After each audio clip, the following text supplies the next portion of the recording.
faire un essart, une forêt, un carré par exemple, une forêt.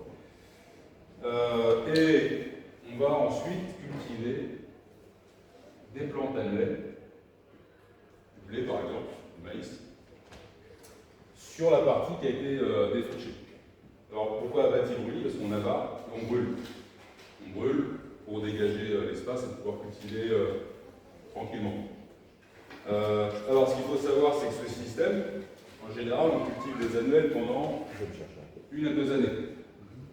Pourquoi pas plus? Parce que le sol, très rapidement, perd sa fertilité. Et pour qu'il retrouve sa fertilité, il faut laisser repousser la forêt. On va faire une jachère, on laisse repousser la forêt. Alors pour que la forêt puisse à nouveau atteindre le stade primaire, il faut une trentaine d'années, grosso modo. Donc il faut attendre 30 ans et aller cultiver notre parcelle. Alors ça veut dire que, je ne sais pas si on prend un village de 1000 individus, ils vont d'abord cultiver pendant 2 ans une parcelle ici, ensuite ils vont aller cultiver la deuxième, en laissant celle-là en friche, etc. Donc il faut découper le carré en 30 petits morceaux si on veut faire une rotation sur 30 ans. Et on revient au bout de 30 ans ici. Donc ça veut dire que la population, elle doit occuper, le village de 1000 personnes, admettons, doit occuper toute cette surface. Et on cultive 15 centièmes. Alors ça permet d'avoir grosso modo des densités de population d'à peu près de moins d'un habitant par acre. Alors un acre, c'est 4 m². Alors, qu'est-ce qui se passe si la population du village augmente? Parce que, comme ça permettait de plutôt bien nourrir les gens du village, la population augmentait. Et on dépassait la capacité du système à se renouveler. Donc on commençait à couper plus rapidement ici la forêt pour revenir au stade où on peut cultiver les plantes annuelles. Alors, que faisait le village? Il se scindait en deux,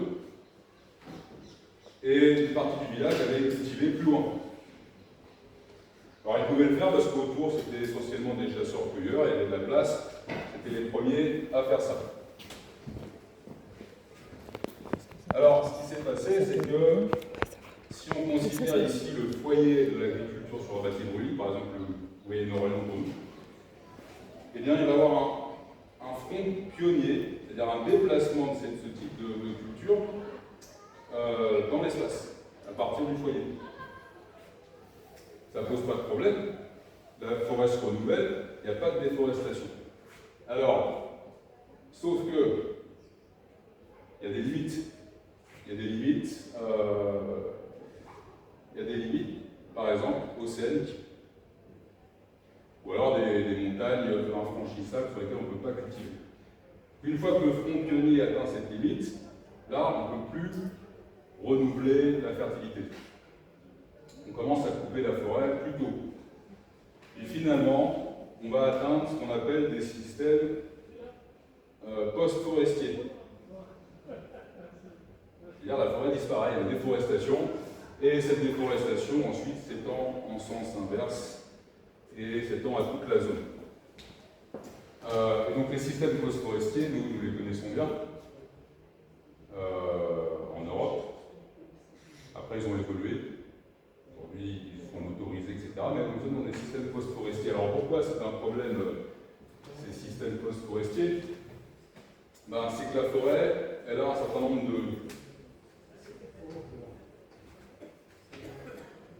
fonctions écosystémiques, disons.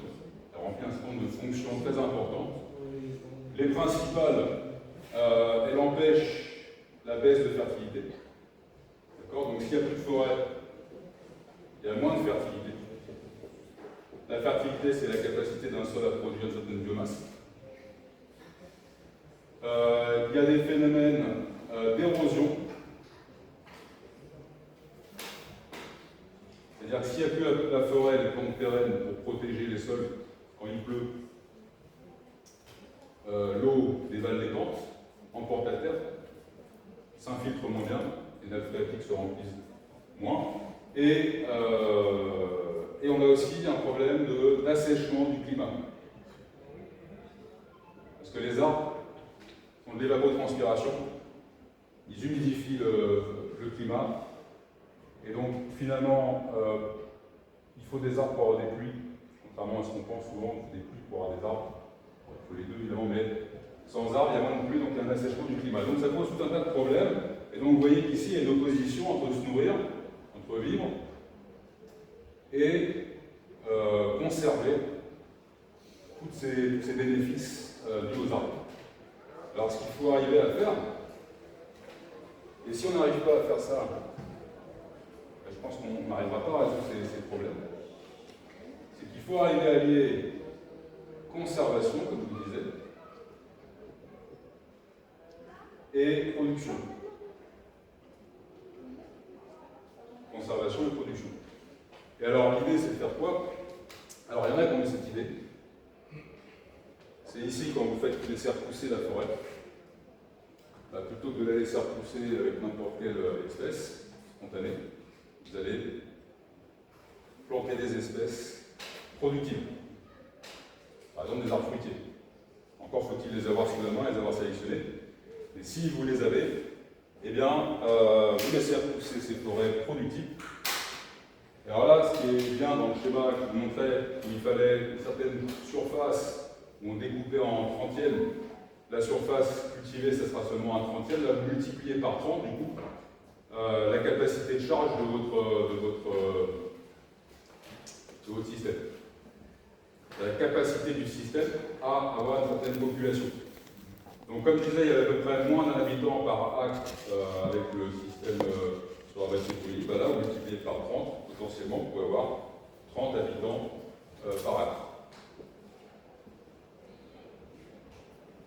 Alors voilà, donc du coup, c'est quoi les jardins forêts?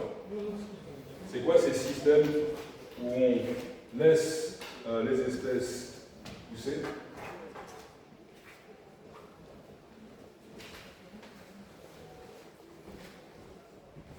Alors, donc, le sol, vous allez planter dans un jardin forêt, il y aura 7 strates. Premièrement, vous avez la canopée. Strate numéro 1, donc les grands arbres qui font entre 15 et 20 mètres. Après, vous allez exploiter les arbustes. Strate numéro 2. Les arbres qui ne dépassent pas 7 mètres, à peu près. En dessous, vous avez les buissons. Strate numéro 3. En dessous des buissons, vous avez les herbacées. Strate numéro 4. Ensuite, les couvre-sols. Les plantes qui, comme le nom l'indique, couvrent le sol, les plantes qui poussent au sol. Donc ça, c'est la strate numéro 5.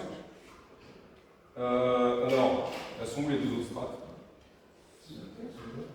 Alors voilà, la strate sous terre, alors c'était pour moi la 7e strate, donc les légumes racines, par exemple des poireaux perpétuels, c'est un certain nombre de choses qui vont pousser sous le sol.